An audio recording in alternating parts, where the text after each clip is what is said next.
Hello everybody and welcome to my channel where we talk about everything music from death metal to Queen and everything in between. Today I'm introducing a new series as part of the DMT or Death Metal Thursday series. Full-on death metal album reviews.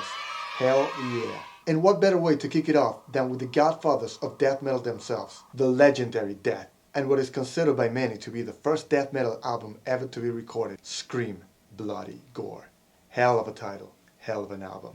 By the way, if you guys want to donate to request an album review, there's my PayPal on the description down below. So let's get started. A special thanks to all of my members and patrons who made the channel possible. Scream Bloody Gore was the first album to be released by the band Death in May 25th, 1987. It features 10 songs and it clocks in at about 37 minutes and 51 seconds. This classic album was released by Combat Records and all the songs were written by Chuck Schuldiner, who also recorded all the guitars, vocals and bass on the album. The drums were recorded by Chris Reifert. Scream Bloody Gore was actually first recorded in Florida with a very low budget, but the label was not happy with the initial mix. So they decided to re-record it in California with Randy Burns as the producer. Now Randy was no rookie. He had already produced legendary albums such as Suicidal Tendencies' debut album in '83, Peace Sells But Who's Buying by Megadeth in 1986, and he even recorded what is considered by many to be the first death metal album ever to be recorded, Seven Churches by Possessed from 1985. But Pat, didn't you just say that Scream Bloody Gore was considered by many to be the first death metal album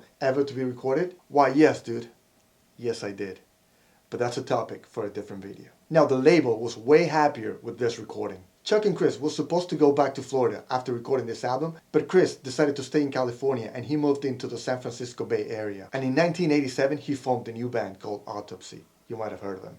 After moving back to Florida, Chuck decided to release the original Florida recordings as promotional tape. And there's still some bootleg copies going around for good money. The now classic album cover was done by Edward Repka, and even though he was credited on the album, John Hand did not play rhythm guitars on the album. Sound-wise, the album takes you back to some classic thrash metal recordings with a lot of drum reverb, especially on the snare drum, and a very mid-heavy mix. Also, you can clearly hear the bass guitar here. Overall, it sounds filthy and disgusting in a good way. Definitely a raw and violent sounding album. But musically, of course, it's not as polished as some of the later Death releases. Even lyrically, it's a very simple and straightforward album. It's heavily inspired by horror movies. I mean, the lyrical content is not philosophical or cerebral like some of the later stuff, like say Symbolic for instance. It's mostly about gore and horror. I'm not a big fan of the lyrics on this album, but what it lacks in lyrical content, it more than makes up for in raw aggression and speed.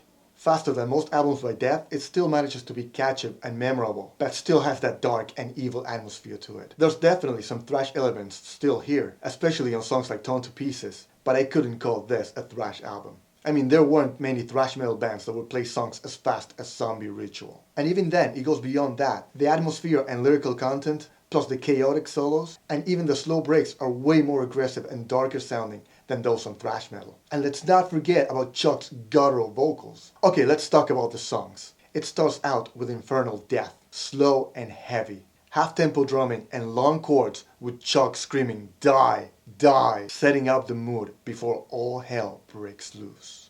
Most of the song is fast and simple and the lyrics are about burning people. Dead people, I assume. Now song number 2 is Zombie Ritual, with that awesome harmonic minor intro, harmonizing in fifths. Very King Diamond-esque. Drink from the goblet. Just awesome. Denial of Life has some really cool tempo changes and a great vocal performance by Chuck. Probably the best vocal performance in the album. Song number 4 is Sacrificial, formerly known as Sacrificial.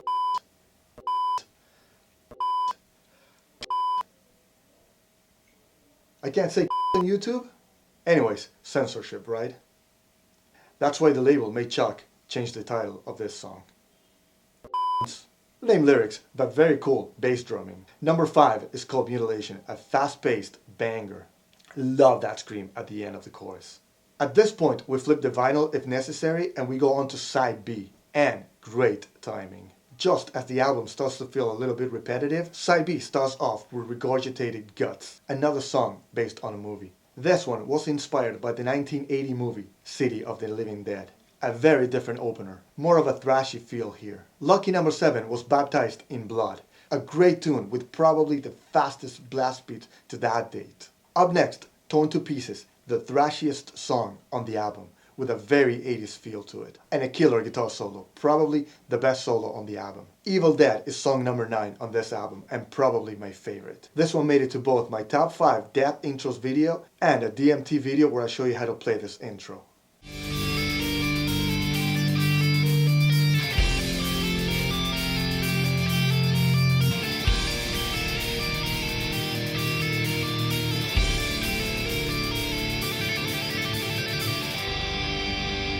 The song features an evil sounding intro with Chuck tapping away on the key of A minor and a fast bass chorus riff that just rips. And finally, at last, we get to the title track, Scream Bloody Gore. This song has a great drumming part in the chorus as Chuck bells out, Scream Bloody Gore. Best part of the song, hands down.